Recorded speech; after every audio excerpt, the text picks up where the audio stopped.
ఇలా బగారా రైస్ చేసుకుందామండి. దానికోసం అదిగో 2 ఉల్లిపాయలు, 1 టమాటా, 2 పచ్చిమిరపకాయ ముక్కలు అలా చీలకలు చేసుకున్నాను. కొంచెం పుదీనా, కొంచెం కొత్తిమీర. స్టవ్ మీద గిన్నె పెట్టేసుకుందాం. సింపుల్గా చూపించేస్తున్నానండి, మరీ హెవీ కాదు. సింపుల్గా కొంచెం నెయ్యి వేసుకుందాం ముందర, చాలు. తర్వాత ఆయిల్ వేసుకుందామండి, 1 స్పూను. ఓకే, సరిపోతుంది. కొంచెం వేడెక్కనిద్దాం. వేడెక్కిందండి.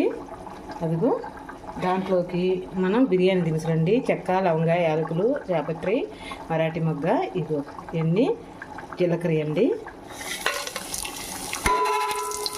కొంచెం మాడకూడదు, కొంచెం ఫ్రై అయితే చాలు.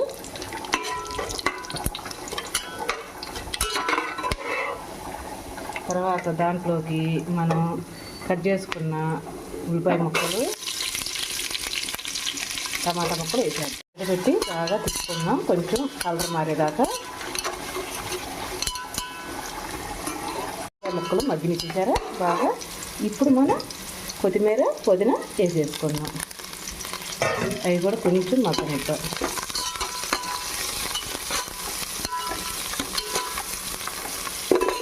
వెల్లుల్లి పేస్ట్ వేసుకుందామండి. ఇదిగో ఇలా నేను బాస్మతి బియ్యంతో చేయట్లేదు పలావు, అదే బగారా రైస్ మామూలుగా మనం ఇంట్లో తింటాం చూడు, ఆ బియ్యంతో చేస్తున్నాను.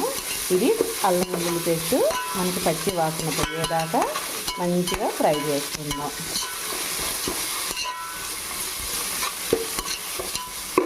ఇదండి, నేను ఈ చెమ్ము బియ్యం పోసుకున్నాను, అంటే 1/2 కేజీ అండి బియ్యం పోసుకొని నానబెట్టుకున్నాను.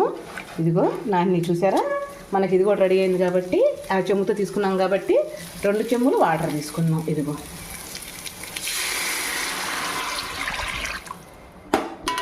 ఇదిగోండి, 2వ చెమ్ము కూడా పోస్తున్నాను.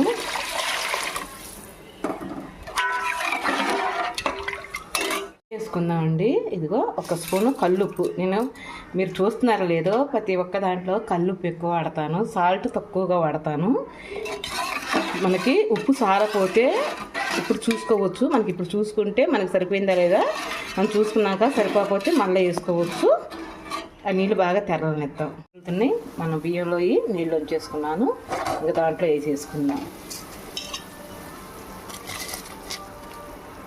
అనుకున్నాం కదా, ఒకసారి గెరట పెట్టి తిప్పుకుందామండి.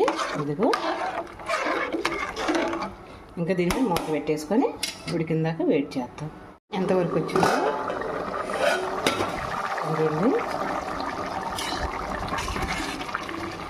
సింపుల్గా మన ఇంట్లో ఉండే వస్తువులతో హడావుడి లేకుండా అమ్మగా ఉంటుంది. ఒకసారి ట్రై చేయండి. ఇలా ఒక్క నీళ్ళు లాగేసిన దాకా వెయిట్ చేద్దాం. అయింది కదా, మనం ఇంకా దాన్ని మేము మూత పెట్టేసుకొని సిమ్లో పెట్టుకున్నామండి. ఇదిగో మనం ఒకసారి చూసుకుందామండి. నీరు తీసేసింది ఆల్రెడీ. రైస్ కాలిపోయింది, చెయ్యి కాలింది అంటున్నాడు. అదో చూసారా ఎలా ఉందో, సరిపోయింది మనకి. ఇదిగో ఉడికింది కూడా రైస్. ఇంక మనం స్టవ్ ఆపేసుకోవచ్చు. 1 నెయ్యి వేసుకుందామండి.